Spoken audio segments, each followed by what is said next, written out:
everybody's gonna see it. Oh, all you need to know is that we're holding on. Even if we fall, we will rise up and we follow the path that we believe in. No, we're not gonna stop until we reach it. Oh, all you need to know is that we're holding on. We rise up from the dust and claim our throne.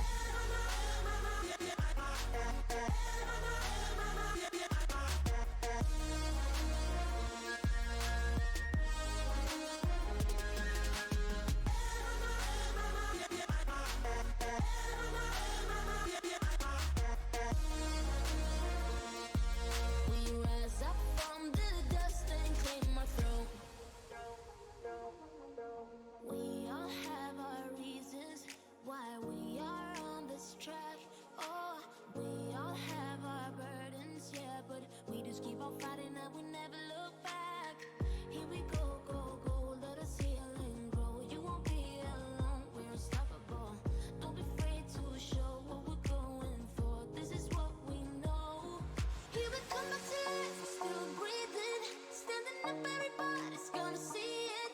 Oh, all you need to know is that we're holding on. Even if we fall, we will rise up and we follow the path that we believe in. No, we're not gonna stop until we reach it. Oh, all you need to know is that we're holding on. We rise up from the dust and claim our throne.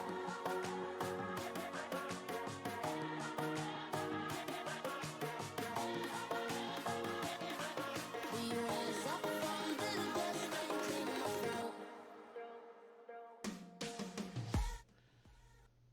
Okay. Okay, audio is looking good. All right, so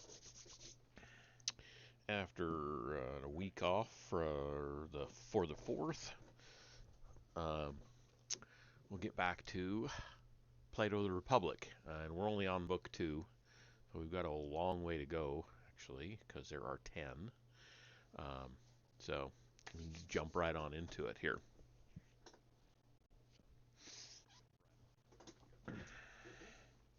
Okay, so this is starting at I the page numbers 357. Socrates and Glaucon. With these words, I was thinking that I had made an end of the discussion, but the end, in truth, proved to be only a beginning, for Glaucon, who is always the most pugnacious of men, was dissatisfied at Thrasymachus's retirement. He wanted to have the battle out. So he said to me, Socrates, do you wish really to persuade us, or only to seem to have persuaded us, that to be just is always better than to be just? I'm getting an echo here. Sorry. There we go.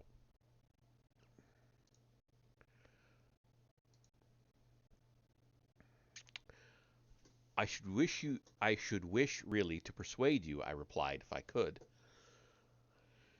Then you certainly have not succeeded. Let me ask you now, how would you arrange goods? Are there not some which we welcome for their own sakes and independently of their consequences, as, for example, harmless pleasures and enjoyments, which delight us at the time, although nothing follows from them? I agree in thinking that there is such a class, I replied. Socrates and Glaucon. Is there not also a second class of goods, such as knowledge, sight, health, which are desirable not only in themselves but also for their results? Certainly, I said. And would you not recognize the third class, such as gymnastic and the care of the sick and the physician's art, also the various ways of money making? These do us good, but we regard them as disagreeable, and no one would choose them for their own sakes, but only for the sake of some reward or result which follows from them. There is, I said, this third class also, but why do you ask? Because I want to know in which of the three classes you would place justice. Page 358. In the highest class, I replied, among those goods which he who would be happy desires both for their own sake and for the sake of their results. Then the many are of another mind. They think that justice is to be reckoned in the troublesome class, among goods which are to be pursued for the sake of rewards and of reputation, but in themselves are disagreeable and rather to be avoided. I know, I said, that this is their manner of thinking, and that this was the thesis which Thrasymachus was maintaining just now when he censured justice and praised injustice, but I am too stupid to be convinced by him. Socrates and Glaucon. I wish, he said, that you would hear me. I wish, he said, that you would hear me as well as him, and then I shall see whether you and I agree. For Thrasymachus seems to me like a snake, to have been charmed by your voice sooner than he ought to have been. But to my mind the nature of justice and injustice have not yet been made clear. Setting aside their rewards and results, I want to know what they are in themselves and how they inwardly work in the soul. If you please, then, I will revive the argument of Thrasymachus, and first I will speak of the nature and origin of justice according to the common view of them. Secondly, I will show that all men who practice justice do so against their will, of necessity, but not as a good. And thirdly, I will argue that there is reason in this view, for the life of the unjust is after all better far than the life of the just. If what they say is true, Socrates, since I myself am not of their opinion. But still I acknowledge that I am perplexed when I hear the voices of Thrasymachus and myriads of others dinning in my ears, and on the other dinning in my ears, I'm sorry, dinning in my ears. And on the other hand, I have never yet heard the superiority of justice to injustice maintained by anyone in a satisfactory way. I want to hear justice praised in respect of itself. Then I shall be satisfied, and you are the person from whom I think that I am most likely to hear this, and therefore I will praise the unjust life to the utmost of my power, and my manner of speaking will indicate the manner in which I desire to hear you too praising justice and censuring injustice. Will you say whether you approve of my proposal? Indeed I do, nor can I imagine any theme about which a man of sense would oftener wish to converse. I am delighted, he replied, to hear you say so, and shall begin by speaking, as I proposed, of the nature and origin of justice. Page 359. Glaucon. They say that to do injustice is by nature good, to suffer injustice evil, but that the evil is greater than the good, and so when men have both done and suffered injustice, and have had experience of both, not being able to avoid the one and obtain the other, they think that they had better agree among themselves to have neither. Hence there arise laws and mutual covenants, and that which is ordained by law is termed by them lawful and just. This they affirm to be the origin and nature of justice. It is a mean or compromise between the best of all, which is to do injustice and not be punished, and the worst of all, which is to suffer injustice without the power of retaliation. The justice being at a middle point between the two, is tolerated not as a good but as the lesser evil, and honored by reason of the inability of men to do injustice. For no man who is worthy to be called a man would ever submit to such an agreement. If he were able to resist, he would be mad if he did.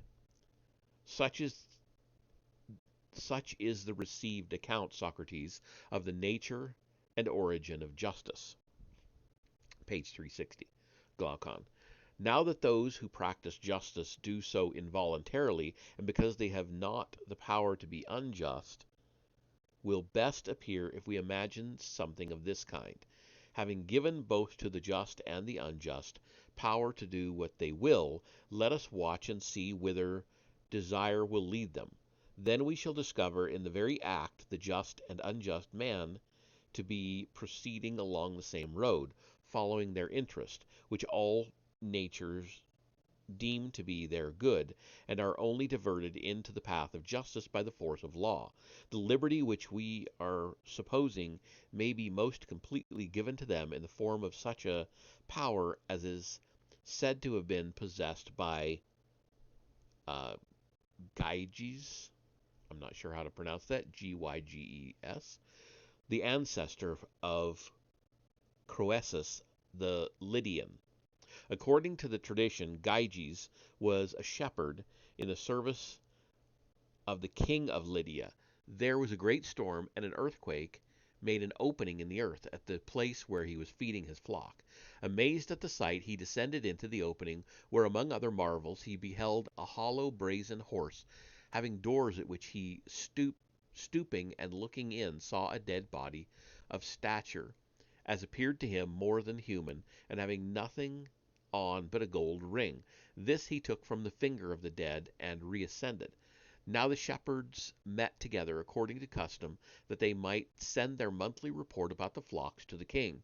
Into their assembly he came, having the ring on his finger, and as he was sitting among them, he chanced to turn the collet of the ring inside his hand, when instantly he became invisible to the rest of the company, and they began to speak of him as if he were no longer present. He was astonished at this, and again touching the ring, he turned the collet outwards and reappeared. He made several trials of the ring, and always with the same result. When he turned the collet inwards, he became invisible. When outwards, he reappeared. Wherever he contrived to be chosen one of the messengers who were sent to the court, whereupon he contrived to be chosen one of the messengers who were sent to the court, whereas soon as he arrived he seduced the queen, and with her help conspired against the king, and slew him, and took the kingdom. Suppose now that there were two such magic rings, and the just put on one of them, and the unjust the other. No man can be imagined to be of such an iron nature that he would stand fast in justice. No man would keep his hands off what was not his own, when he could safely take what he liked out of the market, or go into houses and lie with anyone at his pleasure, or kill or release from prison whom he would, and in all respects be like a god among men. Then the actions of the just would be as the actions of the unjust. They would both come at last to the same point, and this we may truly affirm to be a great proof that a man is just not willingly, or because he thinks that justice is any good to him individually, but of necessity. For wherever any one thinks that he can safely be unjust, there he is unjust. For all men believe in their hearts that injustice is far more profitable to the individual than justice, and he who argues, as I have been supposing, will say that they are right. If you could imagine any one obtaining this power of becoming invisible, and never doing any wrong or touching what was another's, he would be thought by the lookers on to be a most wretched idiot, although they would praise him to one another's faces, and keep up appearances with one another from a fear that they too might suffer injustice. Enough of this. Page 361, Glaucon. Now, if we are to form a real judgment of the life of the just and the unjust, we must isolate them. There is no other way. And how is the isolation to be effected? I answer, let the unjust man be entirely unjust, and the just man entirely just. Nothing is to be taken away from either of them, and both are to be perfectly furnished for the work of their respective lives.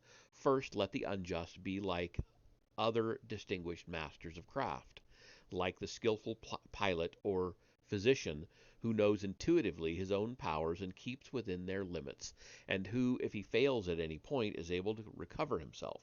So let the unjust make his unjust attempts in the right way, and lie hidden if he means to be great in his injustice. He who is found out is nobody. For the highest reach of injustice is to be deemed just when you are not. Therefore I say that in the perfectly unjust man he must assume the most perfect injustice. There is to be no deduction, but we must allow him, while doing the most unjust acts, to have acquired the greatest reputation for justice. If he have taken a false step, he must be able to recover himself. He must be one who can speak with effect. if any of his deeds come to light, and who can force his way where force is required, by his courage and strength, and command of money and friends. And at his side let us place the just man in his nobleness and simplicity, wishing, as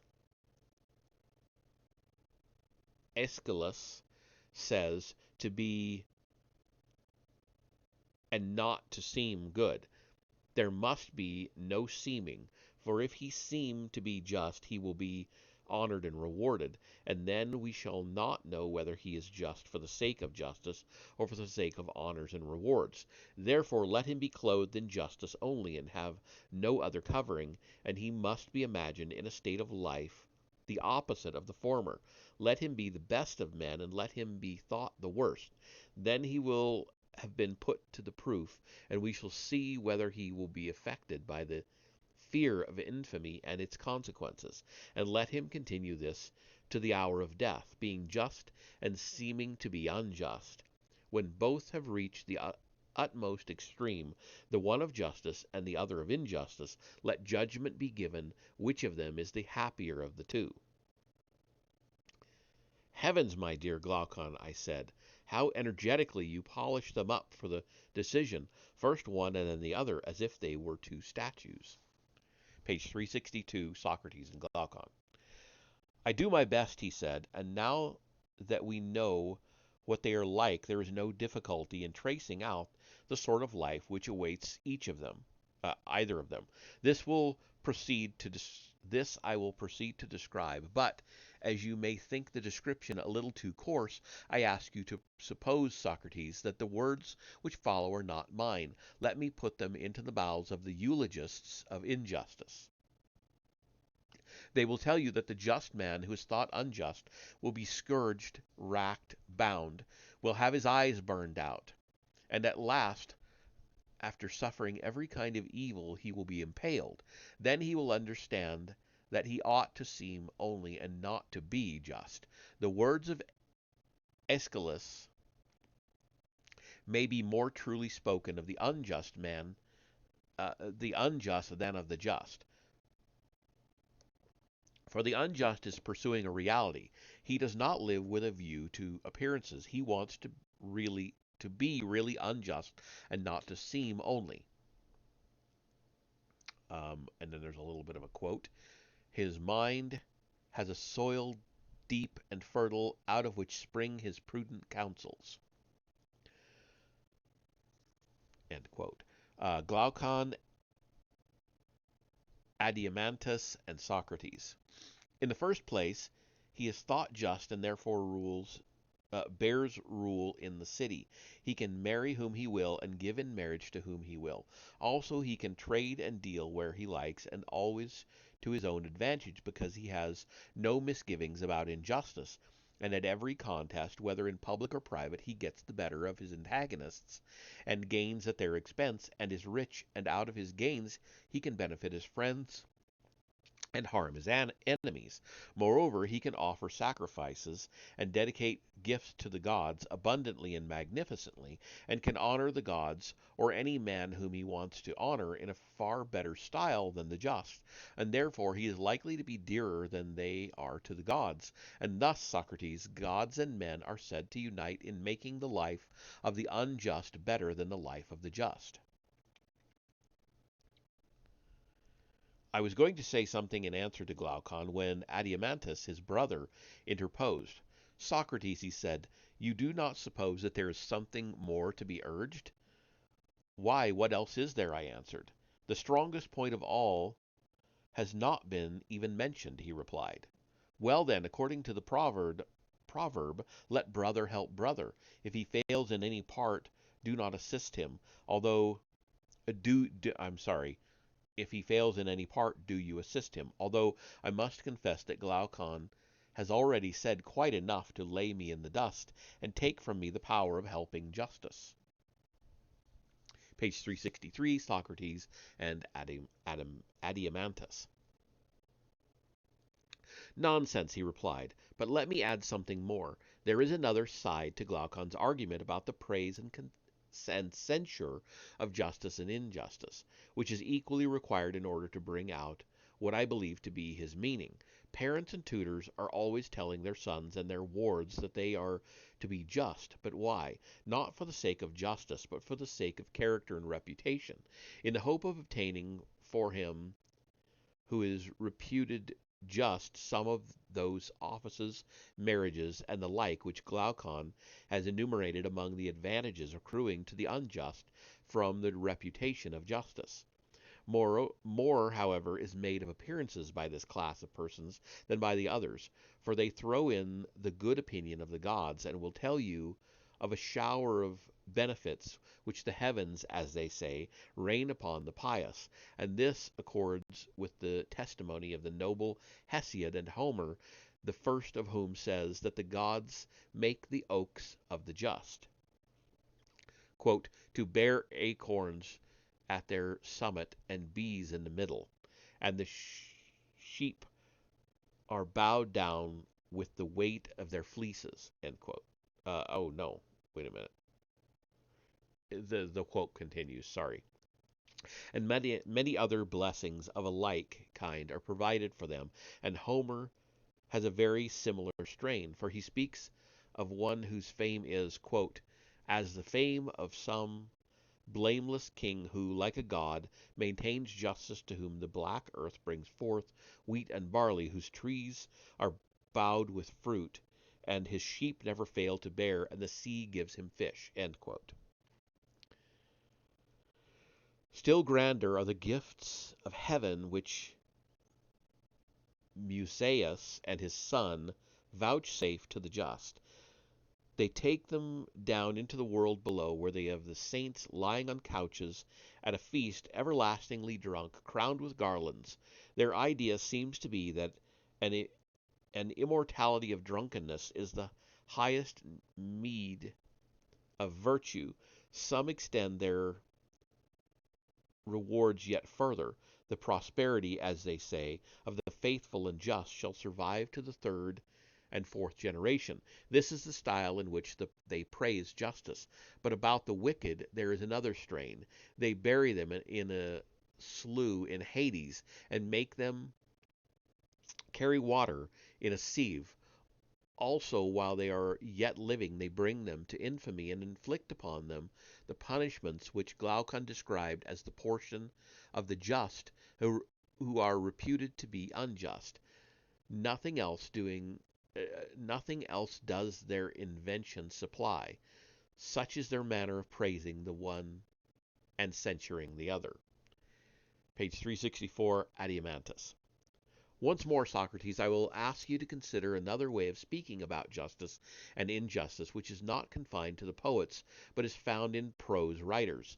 The universal voice of mankind is always declaring that justice and virtue are honorable, but grievous and toilsome, and that the pleasure of vice and injustice are easy of attainment, and are only censured by law and opinion. They say also that honesty is for the most part less profitable than dishonesty, and they are quite ready to call wicked men happy, and to honor them both in public and private, when they are rich or in any other way influential, while they despise and overlook those who may be weak and poor, even though acknowledging them to be better than the others. But most extraordinary of all is their mode of speaking about virtue and the gods. They say that the gods apportion calamity and misery to many good men, and good and happiness to the wicked. The mendicant prophets go to rich men's doors, and persuade them that they have a power committed to them by the gods of making an atonement for a man's own or his ancestors' sins by sacrifices or charms, with rejoicings and feasts, and they promise to harm an enemy, whether just or unjust, at a small cost, with magic arts and incantations binding heaven, as they say, to execute their will, and the poets are the authorities to whom they appeal, now smoothing the path of vice with the words of Hesiod. Quote, vice may be had in abundance without trouble. The way is smooth, and her dwelling place is near. But before virtue the gods have set toil. End quote. And a tedious and uphill road, then citing Homer as a witness that the gods may be influenced by men, for he also says, quote, the gods too may be turned from their purpose, and men pray to them and avert their wrath by sacrifices and soothing entreaties, and by libations and the odor of fat, when they have sinned and transgressed. End quote. Hey Vesper, how you doing? I'm doing good. I was out of town for part of the week, so I missed the Tuesday reading, but here we are back at it um, in well, 8 pages into book 2. So we're on page 365, Adiamantus. Thank you. And they produce a host of books written by Musaeus and Orpheus, who were children of the moon and the Muses. That is what they say, according to which they perform their ritual and persuade not only individuals but whole cities that expiations and atonements for sin may be made by sacrifices and amusements which fill a vacant hour and are equally at the service of the living and the dead. A later sort they call mysteries, and they redeem us from the pains of hell. But if we neglect them, no one knows what awaits us. He proceeded, and now when the young hear all this said about virtue and vice, and the way in which gods and men regard them, how are their minds likely to be affected, my dear Socrates? Those of whom I mean, who are quick-witted, and, like bees on the wing, light on every flower, and from all that they hear are prone to draw conclusions as to what manner of persons they should be and in what way they should walk if they would make the best of life. Probably the youth will say to himself in the words of Pindar, quote, can I by justice or by crooked ways of deceit ascend a loftier tower which may be a fortress to me all my days? End quote.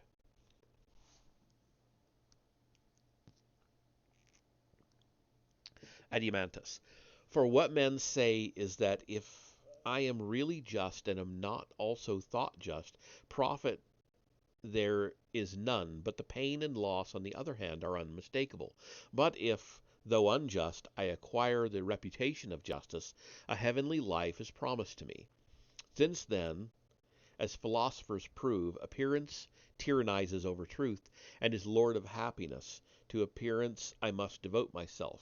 I will describe around me a picture and shadow of virtue to be the vestibule and exterior of my house. Behind I will trail the subtle and crafty fox, as Archilochus, greatest of sages, recommends. But I hear someone exclaiming that the concealment of wickedness is often difficult, to which I answer, nothing great is easy. Nevertheless, the argument indicates that if we would be happy to be the path along which we should proceed, with a view to concealment, we will establish secret brotherhoods and political clubs. And there are professors of rhetoric who teach the art of persuading courts and assemblies, and so, partly by persuasion and partly by force, I shall make unlawful gains and not be punished. Still, I hear a voice saying that the gods cannot be deceived, neither can they be compelled. But what if there are no gods? Or suppose them to have no care of human beings? Why, in either case, should we mind about concealment? And if there are gods, and they do care about us, yet we know of them only from tradition and the genealogies of the poets, and these are the very persons who say that they may be influenced and turned by, quote, sacrifices and soothing entreaties and by offerings, end quote. Let us be consistent then and believe both or neither. If the poets speak truly, why then we had better be unjust and offer of the fruits of injustice. For if we are just, although we may escape the vengeance of heaven, we shall lose the gains of injustice. But if we are unjust, we shall keep the gains, and by our sinning and praying and sinning, the gods will be propitiated, and we shall not be punished. Quote, but there is a world below in which either we or our posterity will suffer for our unjust deeds. End quote.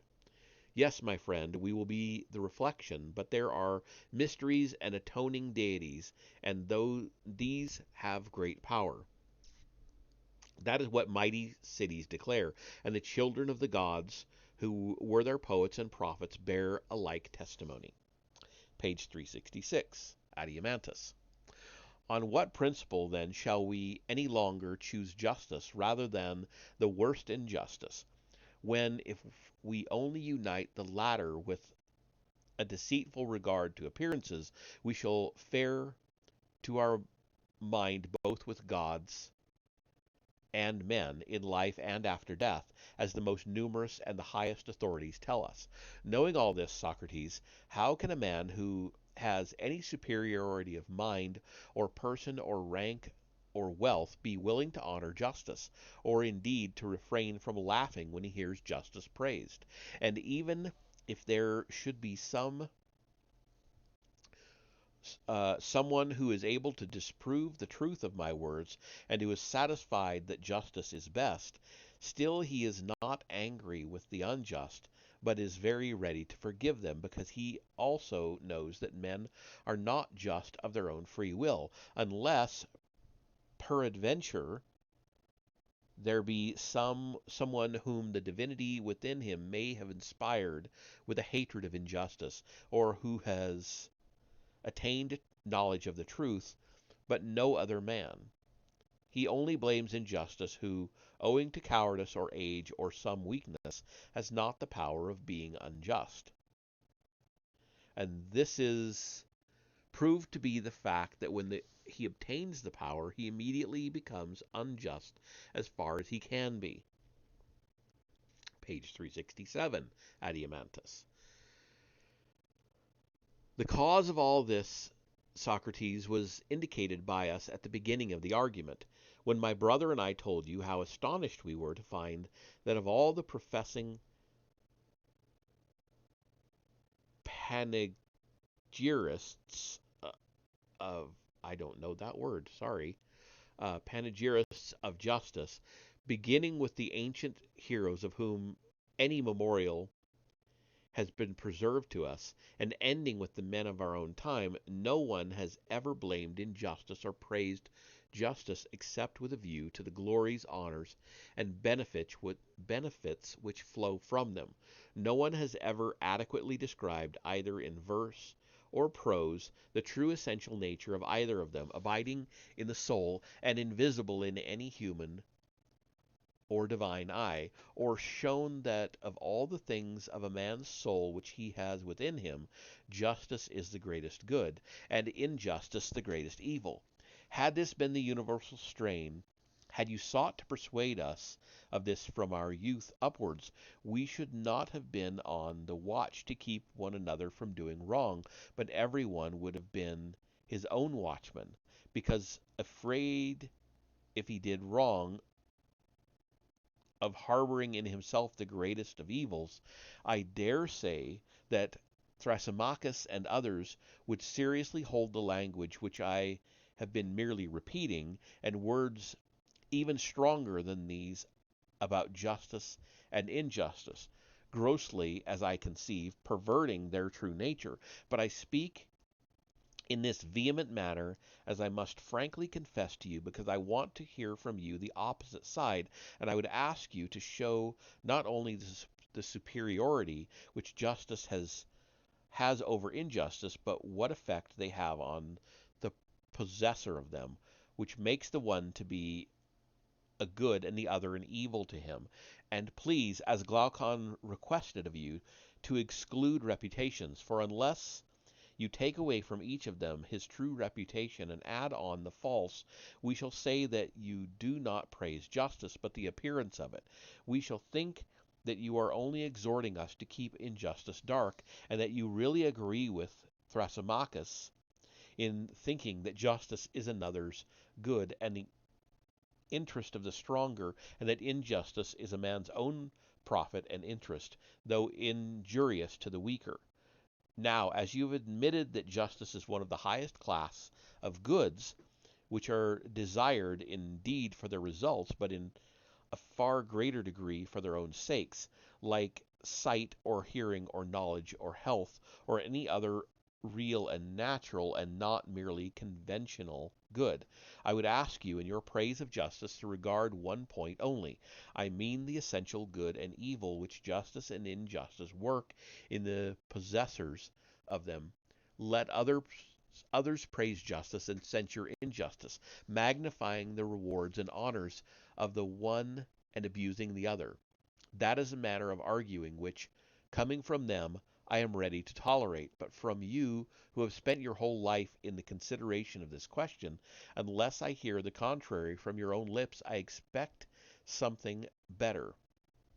And therefore, I say, not only prove to us that justice is better than injustice, but show what they either of them do to the possessor of them, which makes the one to be a good and the other an evil, whether seen or unseen by gods and men.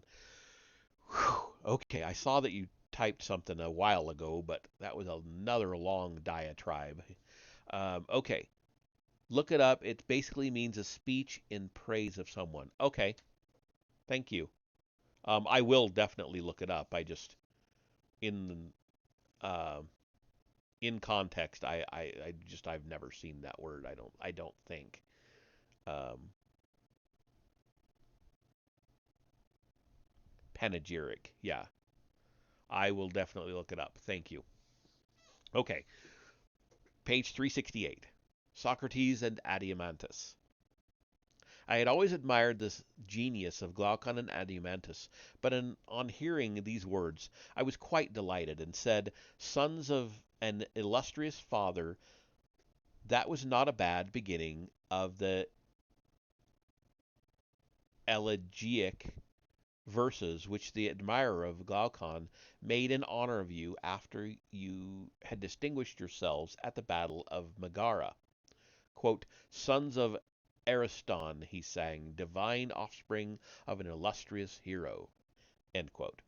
The epithet is very appropriate, for there is something truly divine in being able to argue, as you have done, for the superiority of injustice, and remaining unconvinced by your own arguments. And I do believe that you are not convinced. This I infer from your general character, for had I judged only from your speeches, I should have mistrusted you. But now the greater my confidence in you, the greater is my difficulty in knowing what to say, for I am in a strait between two. On the one hand, I feel that I am unequal to the task, and my inability is brought home to me by the fact that you are not satisfied with the answer which I made to Thrasymachus, proving, as I thought, the superiority which justice has over injustice, and yet I cannot refuse to help while breath and speech remain to me. I am afraid that there would be an impiety in being present when justice is evil spoken of, and not lifting up a hand in her defense, and therefore I had best give such help as I can. Socrates and Adeimantus. Glaucon and the rest entreated me by all means not to let the question drop, but to proceed in the investigation. They wanted to arrive at the truth, first about the nature of justice and injustice, and secondly about their relative advantages. I told them what I really thought, that the enquiry would be of a serious nature and would require very good eyes. Seeing then, I said, that we are no great wits, I think that we had better adopt a method which I may illustrate thus. Suppose that a short-sighted person had been asked by someone to read small letters from a distance, and it occurred to someone else that they might be found in another place which was larger and in which the letters were larger. If they were the same and he could read the larger letters first and then proceed to the lesser, this would have been thought a rare piece of good fortune. Very true, said Adeimantus, but how does the illustration apply to our inquiry? I will tell you, I replied. Justice, which is the subject of our inquiry, is, as you know, sometimes spoken of as the virtue of an individual, and sometimes as the virtue of a state. True, he replied. And is not a state larger than an individual? It is. Page 369. Then in the larger, the quantity of justice is likely to be larger and more easily discernible. I propose, therefore, that we inquire into the nature of justice and injustice first as they appear in the state, and secondly in the individual, proceeding from the greater to the lesser and comparing them. That, he said, is an excellent proposal. And if we imagine the state is in process of creation, we shall see the justice and injustice of the state in process of creation also. I dare say. When the state is completed, there may be a hope that the object of our search will be more easily discovered. Yes, far more easily. But ought we to attempt to construct one? I said, for to do so, as I am inclined to think, will be a very serious task. Reflect, therefore. I have reflected, said Adeimantus, and am anxious that you should proceed. Socrates and Adeimantus. A state, I said, arises, as I conceive, out of the needs of mankind. No one is self-sufficing, but all of us have many wants. Can any other origin of the state be imagined? There can be no other.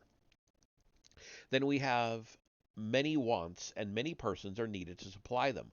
One takes a helper for one purpose and another for another, and when these partners and helpers are gathered together in one habitation, the body of inhabitants is termed a state. True, he said. And they exchange with one another, and one gives and another receives, under the idea that the exchange will be for their good. Very true. Then I said, let us begin and create in idea a state, and yet the true creator is necessity, who is the mother of our invention. Of course, he replied. Now the first and greatest of necessities is food, which is the condition of life and existence. Certainly. The second is a dwelling, and a third clothing and the like. True. And now let us see how our city will be able to supply this great demand. We may suppose that one man is a husbandman, another a builder, some one else a weaver. Shall we add to them a shoemaker, or perhaps some other purveyor to our bodily wants? Quite right. The barest notion of state must include 4 or 5 men. Clearly. Page 370, Socrates and Adeimantus. And how will they proceed? Will each bring the result of his labors into a common stock?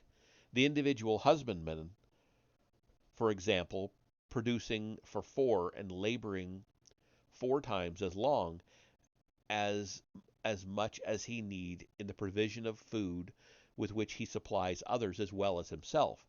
Or will he have nothing to do with others and not be at the trouble of producing for them, but provide for himself alone a fourth of the food in a fourth of the time, and in the remaining 3/4 of his time be employed in making a house, or a coat, or a pair of shoes, having no partnership with others, but supplying himself all his own wants?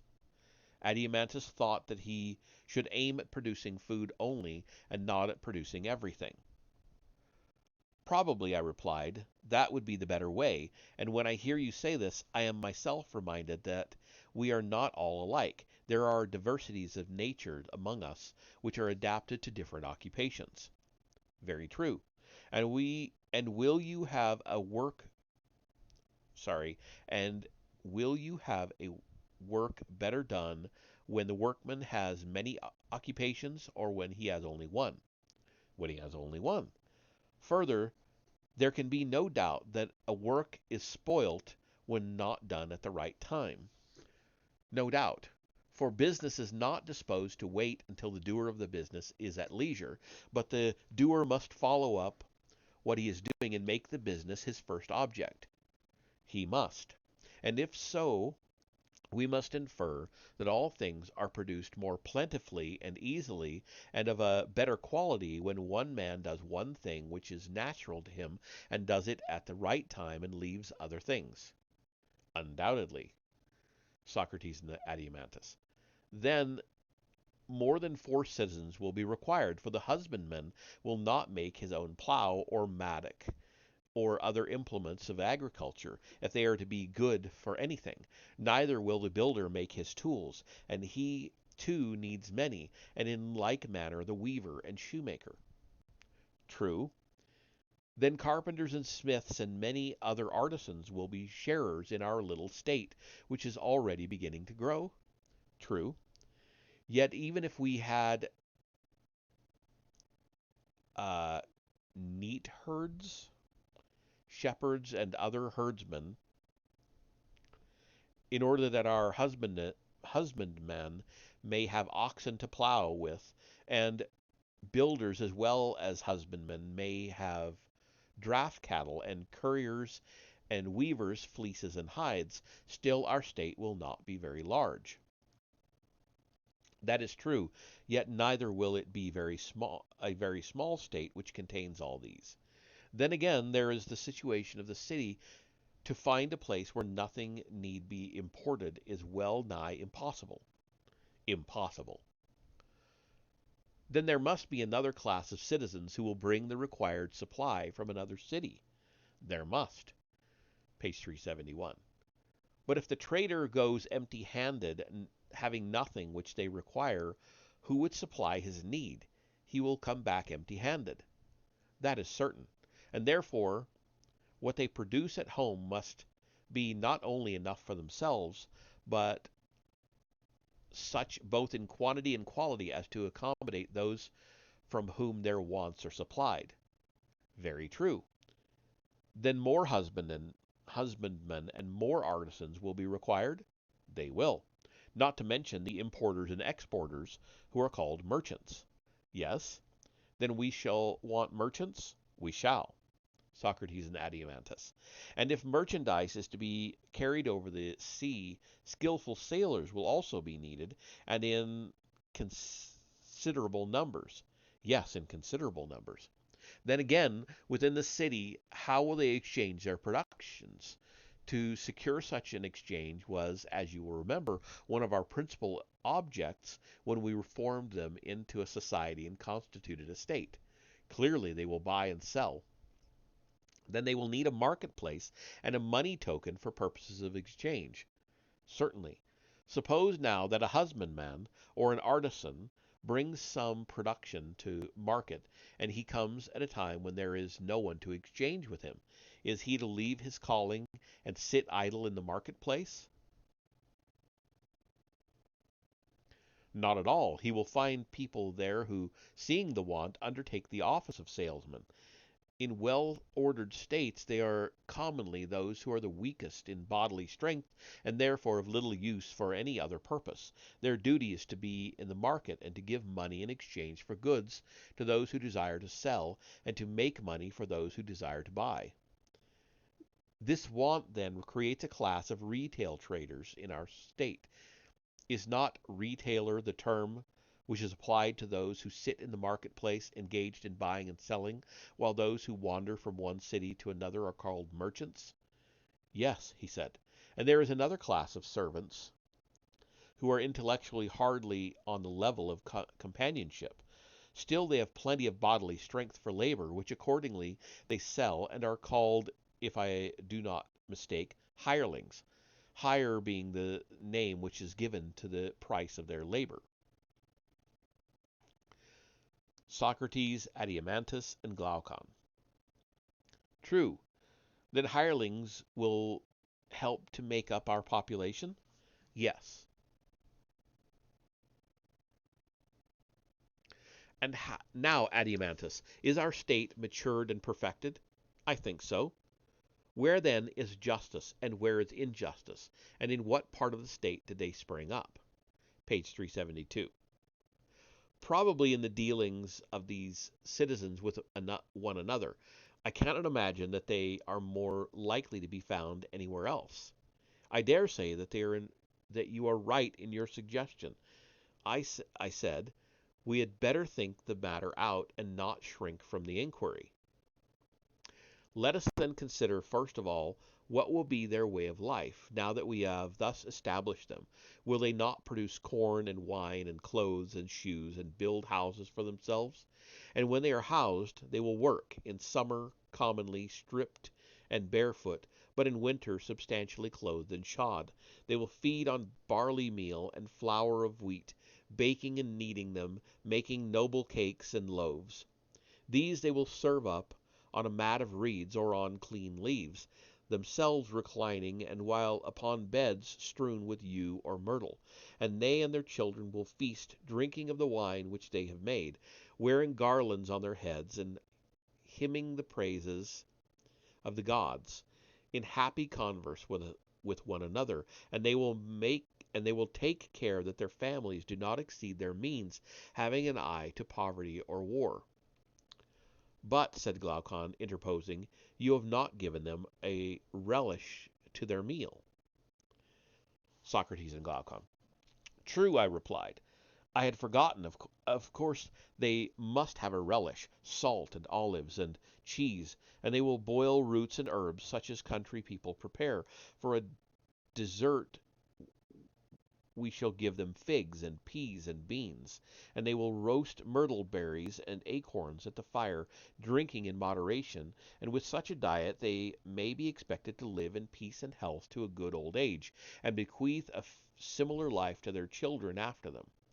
Yes, Socrates, he said, and if you were providing for a city of pigs, how else would you feed the beasts?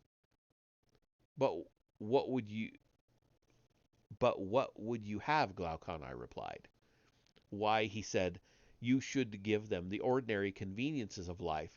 People who are to be comfortable are accustomed to lie on sofas and dine off tables, and they should have sauces and sweets in the modern style.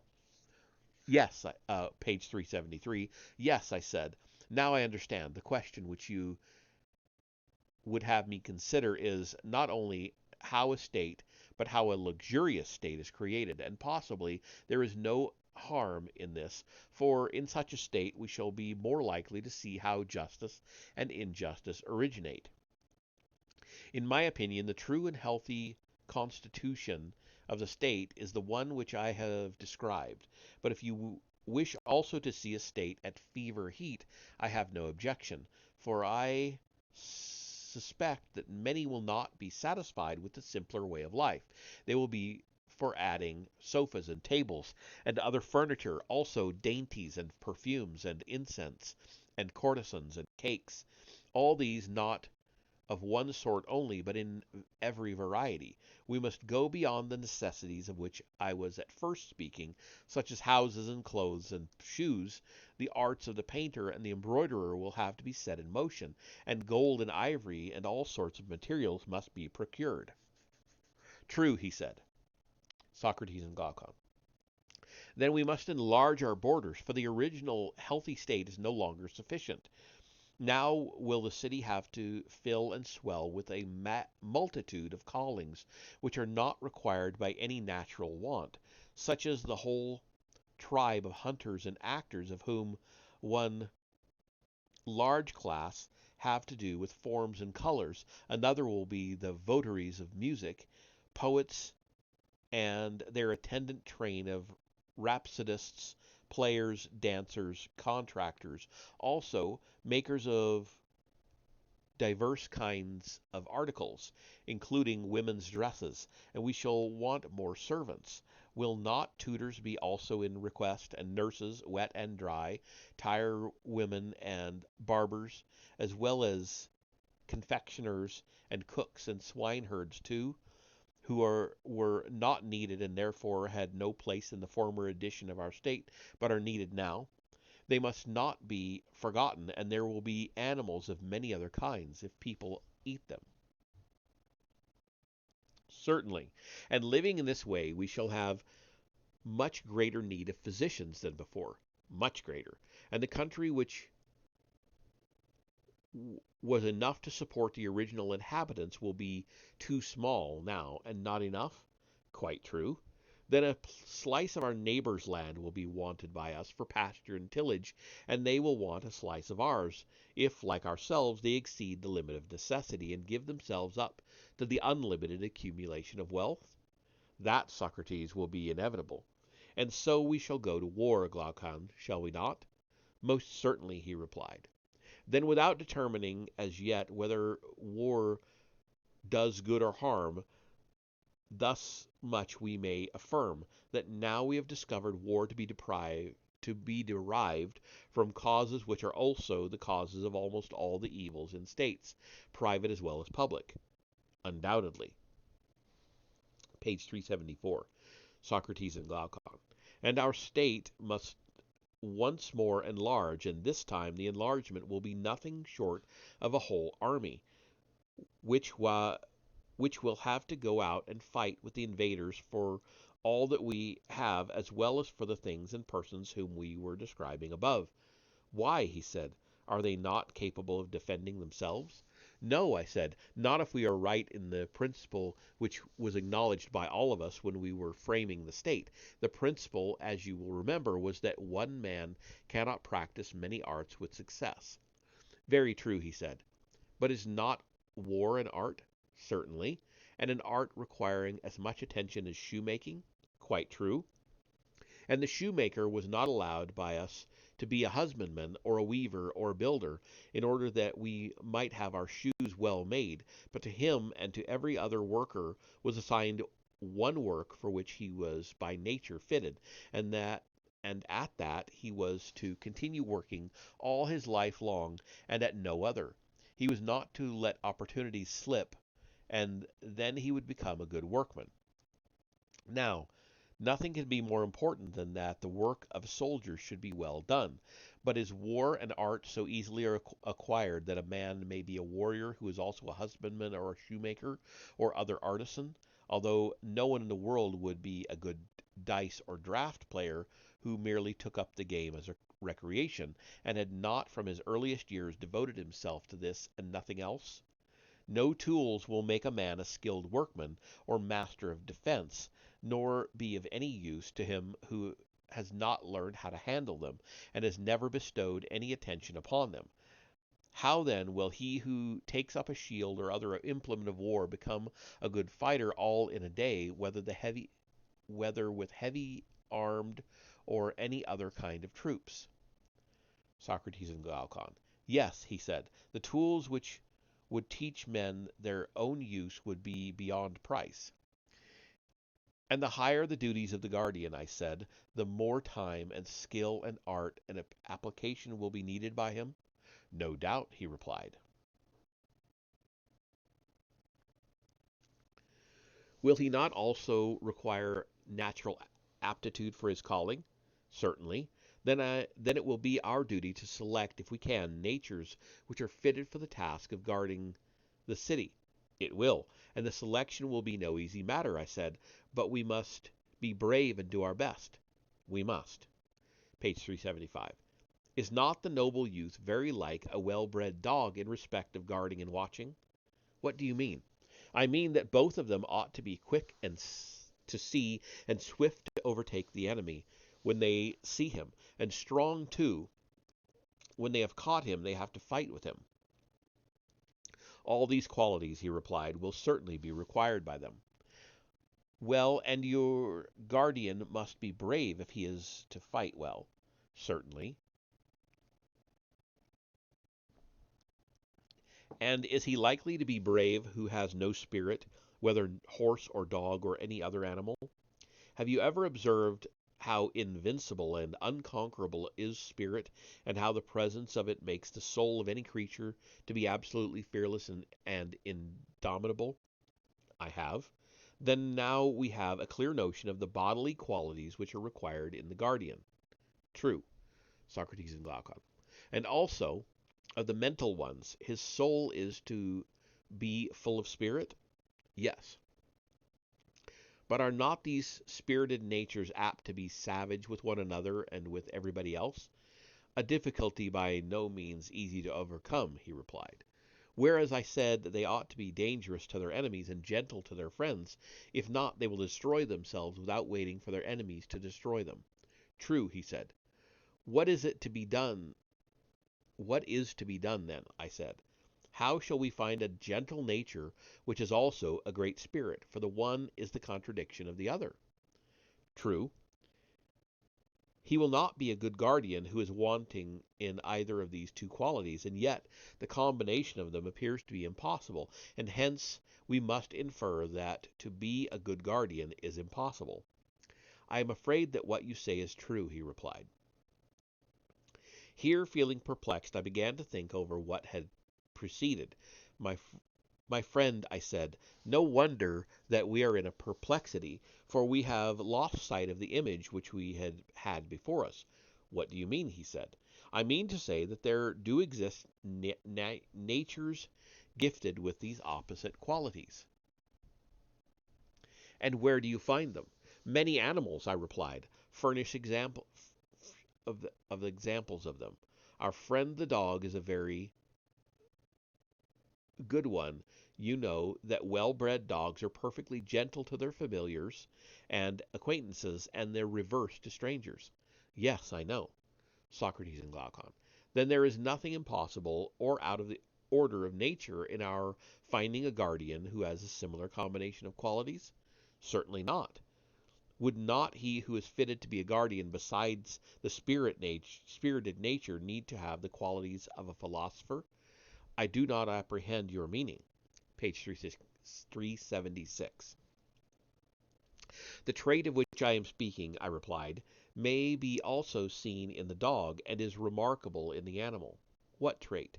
Why, a dog, whenever he sees a stranger, is angry. When an acquaintance, he welcomes him, although the one has never done him any harm, nor the other any good. Did this never strike you as curious? The matter never struck me before, but I quite recognize the truth of your remark. And surely this instinct of the dog is very charming. Your dog is a true philosopher. Why? Why? Because he distinguishes the face of a friend and of an enemy only by the criterion of knowing and not knowing. And must not an animal be a lover of learning who determines what he likes and dislikes by the test of knowledge and ignorance? Most assuredly. And is not the love of learning the love of wisdom, which is philosophy? They are the same, he replied. And may we not say confidently of man also that he who is likely to be gentle to his friends and acquaintances must by nature be a lover of wisdom and knowledge? That we may safely affirm. Then he who is to be a really good and noble guardian of the state will require to unite in himself philosophy and spirit and swiftness and strength? Undoubtedly. Then we have found the desired natures, and now that we have found them, uh, how are they to be reared and educated? Is not this an inquiry which may be expected to throw light on the greater inquiry which is our final end? How do justice and injustice grow up in states? For we do not want either to omit what is to the point or to draw out the argument to an inconvenient length. Adeimantus thought the inquiry would be of great service to us. Then I said, my dear friend, the task must not be given up, even if somewhat long. Certainly not. Come then, and let us pass a leisure hour in storytelling, and our story shall be the education of our heroes. By all means.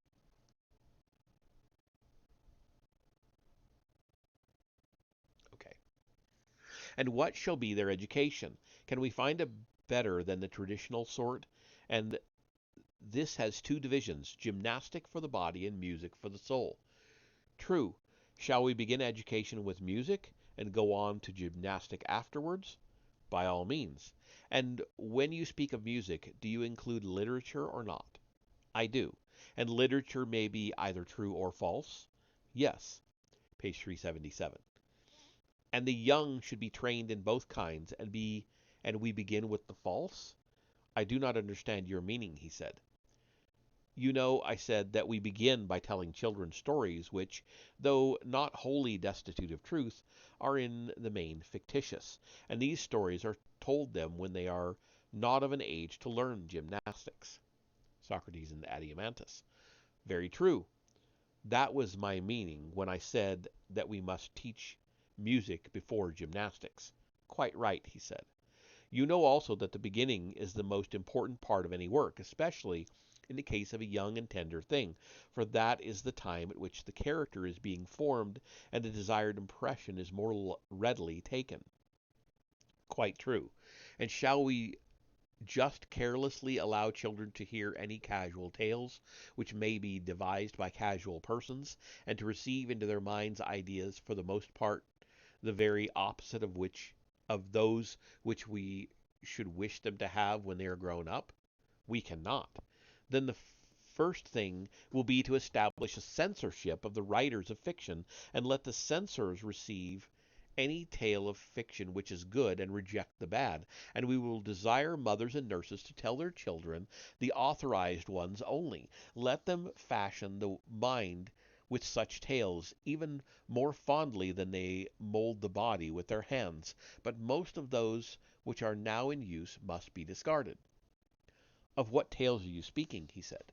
You may find a model of the lesser in the greater, I said, for they are necessarily of the same type, and there is the same spirit in both of them. Very likely, he replied, but I do not as yet know what you would term the greater. Those, I said, which are narrated by Homer and Hesiod, and the rest of the poets who have ever been the great storytellers of mankind.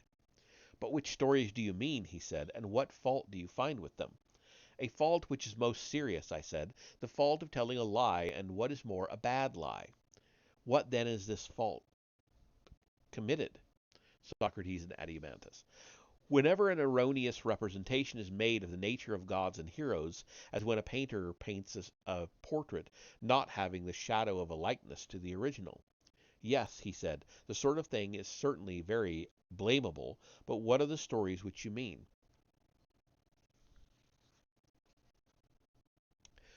Page 378.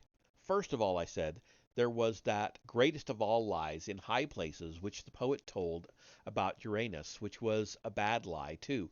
I mean that what Hesiod says that Uranus did, and how Cronus retaliated on him. The doings of Cronus and the sufferings which in turn his son inflicted upon him, even if they were true, ought certainly not to be lightly told to young and thoughtless persons.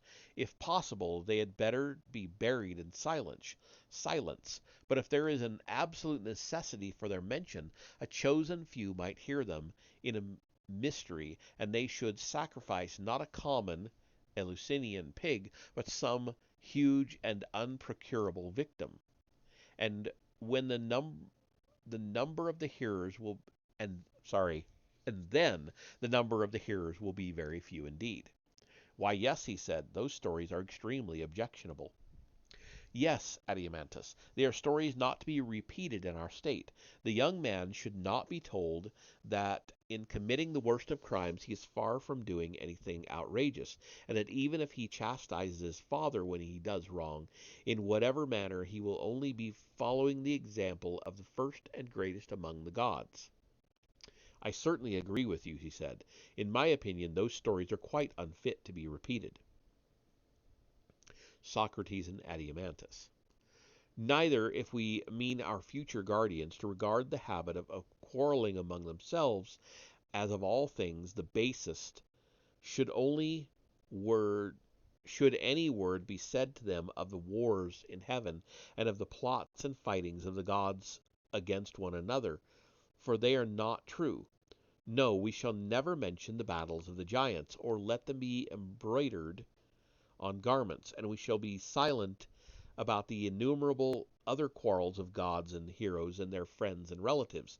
If they would only believe us, we would tell them that quarreling is unholy, and that never up to this time has there been any quarrel between citizens. This is what old men and old women should begin by telling children, and when they grow up, the poets also should be told to compose for them in a similar spirit. But the narrative of Hephaestus, binding here Hera, his mother, or how on another occasion Zeus sent him flying for taking her part when she was being beaten, and all the battles of the gods in Homer. These tales must not be admitted into our state, whether they are supposed to have an allegorical meaning or not, for a young person cannot judge what is allegorical and what is literal.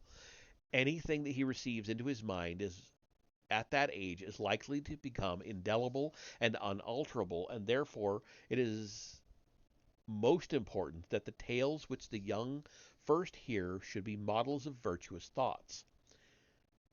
Then you are right, he replied, but if anyone asks where are such models to be found, and at what tales and of what tales are you speaking, how shall we answer him?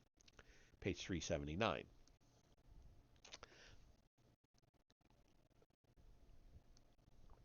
I said to him, You and I, Adeimantus, at this moment are not poets, but founders of a state.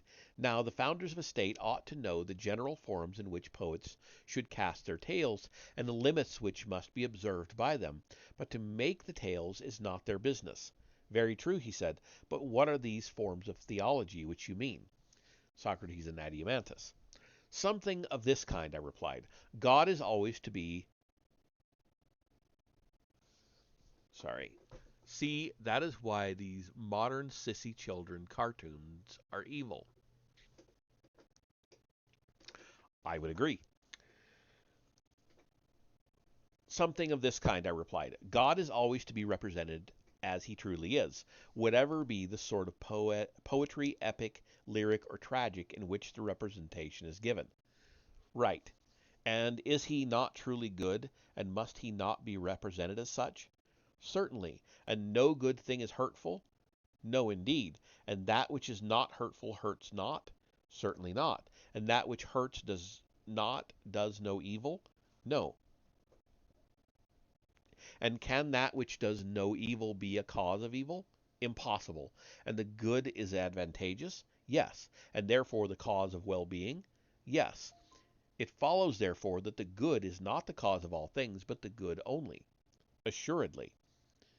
Then God, if he be good, is not the author of all things, as the many assert, but he is the cause of a few things only, and not of most things that occur to men. For few are the goods of human life, and many are the evils. And the good is to be attributed to God alone, and the evils the causes and of the evils the causes are to be sought elsewhere and not in him. That appears to be the most true, he said. Then we must not listen to Homer or to any other poet who is guilty of the folly of saying that two casks, quote, lie at the threshold of Zeus, full of lots, one of good and the other of evil lots, end quote, and that he to whom Zeus gives a mixture of the two, quote, sometimes meets with evil fortune, at other times with good, end quote, but that he to whom is given the cup of unmingled ill, quote, him wild hunger drives o'er the beauteous earth, end quote. And again, quote, Zeus, who is the dispenser of good and evil to us, end quote. And if anyone asserts that the violation of oaths and treaties, which are really the work of Pandarus, was brought about by Athena and Zeus, or that the strife and contention of the gods was instigated by Themis and Zeus, he shall not have our approval, neither will we allow our young men to hear the words of Aeschylus that, quote, God plants guilt among them when he desires utterly to destroy a house, end quote. That's also the start of page 380, by the way, Socrates and Adeimantus. And if A poet writes of the sufferings of Niobe, the subject of the tragedy in which these iambic verses occur, or of the house of Pelops, or of the Trojan War, or on any similar theme, either we must not permit him to say that these are the works of God, or, if they are of God, he must devise some explanation of them, such as we are seeking. He must say that God did what was just and right, and they were the better for being punished, but that those who are punished are miserable, and that God is the author of that misery. The poet is not to be permitted to say, though he may say that the wicked are miserable because they require to be punished and are benefited by receiving punishment from God, but that God being good is the author of evil to anyone who is to be strenuously denied, and not to be said or sung or heard in verse or prose by anyone, whether old or young, in any well-ordered commonwealth. Such a fiction is suicidal, ruinous, and impious.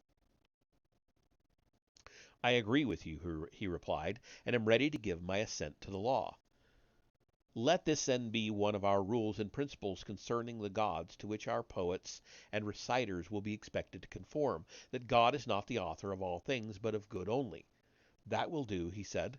And what do you think of a second principle? Shall I ask you whether God is a magician, and of a nature to appear insidiously now in one shape and now in another, sometimes himself changing and passing into many forms, sometimes deceiving us with the semblance of such transformations, or is he one and the same, immutably fixed in his own proper image? I cannot answer you, he said, without more thought. Well, I said, but if we are but if we suppose a change in anything, that change must be effected either by the thing itself or by some other thing. Most certainly. And things which are at their best are also least liable to be altered or discomposed. For example, when healthiest and strongest, the human frame is least liable to be affected by meats and drinks, and the plant which is in the fullest vigor also suffers least from winds or the heat of the sun or any similar causes. Of course. Page 381. And will not the bravest and wisest soul be least confused or deranged by any external influence? True. And the same principle, as I should suppose, applies to all composite things, furniture, houses, garments. When good and well made, they are least altered by time and circumstances. Socrates and Adamantius. Very, very true. Then everything which is good, whether made by art or nature or both, is least liable to suffer change from without. True. But surely God and the things of God are in every way perfect. Of course they are. Then he can hardly be compelled by external influence to take many shapes. He cannot. But may he not change and transform himself? Clearly, he said, that must be the case if he is changed at all. And will he then change himself for the better and fairer, or for the worse and more unsightly? If he change at all, he can only change for the worse, for he cannot suppose for we cannot suppose him to be deficient either in virtue or beauty. Very true, Adamantius. But then, would anyone, whether God or man, desire to make himself worse? Impossible. Then is it impossible that God should ever be willing to change, being as is supposed the fairest and best that is conceivable? Every God remains absolutely and forever in his own form. That necessarily follows, he said, in my judgment. Then, I said, my dear friend, let none of the poets tell us that, quote, the gods, taking the disguise of strangers from other lands, walk up and down cities in all sorts of forms, end quote.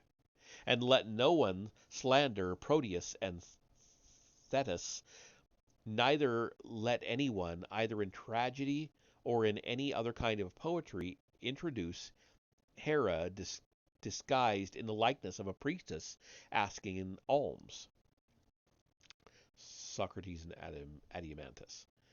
Quote, for the life-giving daughters of Inachus, the river of Argos.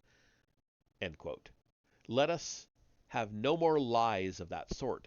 Neither must we have mothers under the influence of the poets scaring their children with a bad version of these myths, telling how certain gods, as they say, quote, go about by night in the likeness of so many strangers and in diverse forms, end quote. But let them take heed lest they make cowards of their children, and at the same time speak blasphemy against the gods. Heaven forbid, he said. But although the gods are themselves unchangeable, still by witchcraft and deception they may make us think they appear in various forms? Perhaps, he replied. Page 382. Well, what can you imagine that God will be willing to lie, whether in word or deed, or to put forth a phantom of himself? I cannot say, he replied. Do you not know, I said, that the true lie, if such an expression may be allowed, is hatred of gods and men? What do you mean? He said. I mean that no one is willingly deceived in that which is the truest and highest part of himself, or about the truest and highest matters. There above all he is most afraid of a lie having possession of him. Still, he said, I do not comprehend you.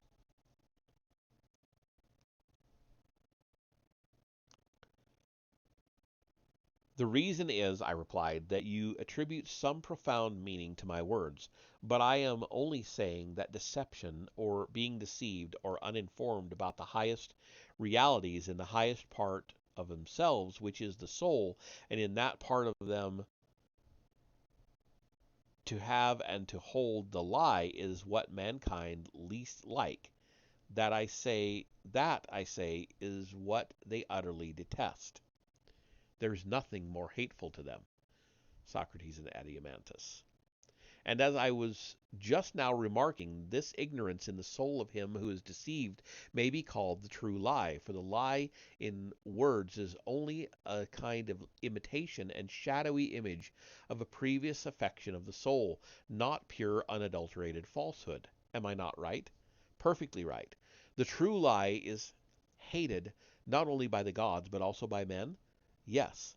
Whereas the lie in words is in certain cases useful and not hateful in dealing with enemies. That would be an instance, or again, when those whom we call our friends in a fit of madness or illusion are going to do some harm, then it is useful and is of a sort of medicine or preventative, also in the tales of mythology of which we were just now speaking, because we do not know the truth about ancient times. We make falsehood as much like truth as we can, and turn turn it to account. Very true, he said. And just as a side note, in case somebody forgot, that last um, paragraph is a callback to the first book where they were talking about um, telling a friend a lie if they were out of their minds at the moment in order to prevent them from doing something bad or whatever. Anyway, back to it. Sorry. Very true, he said. But can any of these reasons apply to God? Can we suppose that he is ignorant of antiquity and therefore has recourse to invention? That would be ridiculous, he said. Then the lying poet has no place in our idea of God. I should say not. Or perhaps he may tell a lie because he is afraid of enemies? This is inconceivable. But he may have friends who are senseless or mad? But no mad or senseless person can be a friend of God. Then no motive can be imagined why God should lie? None whatever. Socrates and Adeimantus. Then the superhuman and divine is absolutely incapable of falsehood? Yes. Then is God perfectly simple and true both in word and deed? He changes not, he deceives not, either by sign or word, by dream or waking vision? Page 383. Your thoughts, he said, are the reflection of my own. You agree with me then, I said, that this is the second type or form in which we should write and speak about divine things. The gods are not magicians who transform themselves, neither do they deceive mankind in any way. I grant that. Then, although we are admirers of Homer, we do not admire the lying dream which Zeus sends to Agamemnon, neither will we praise the verses of Aeschylus in which Thetis says that Apollo,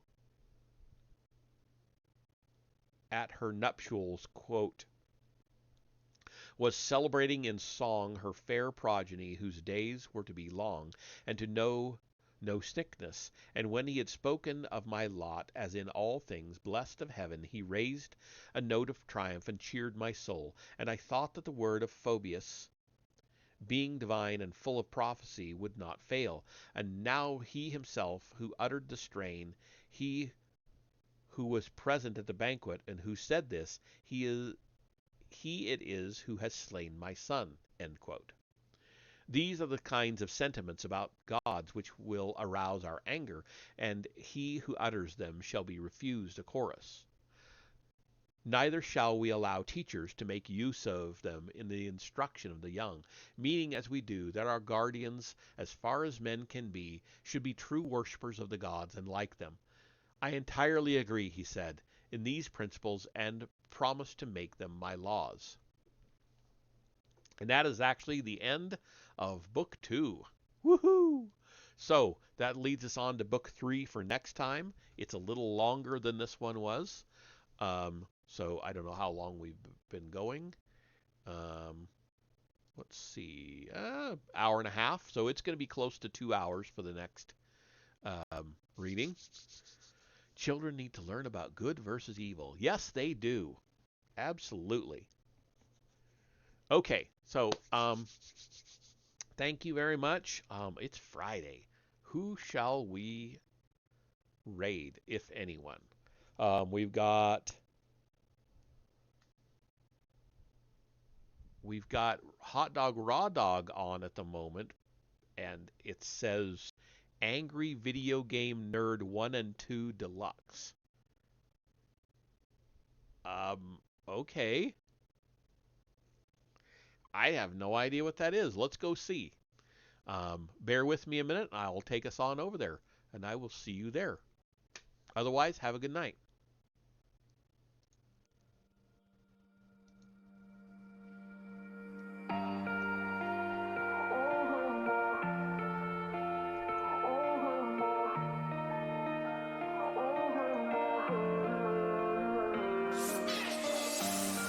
Feeling shattered skies, watching teary blue eyes, wonder where I might find some peace of mind.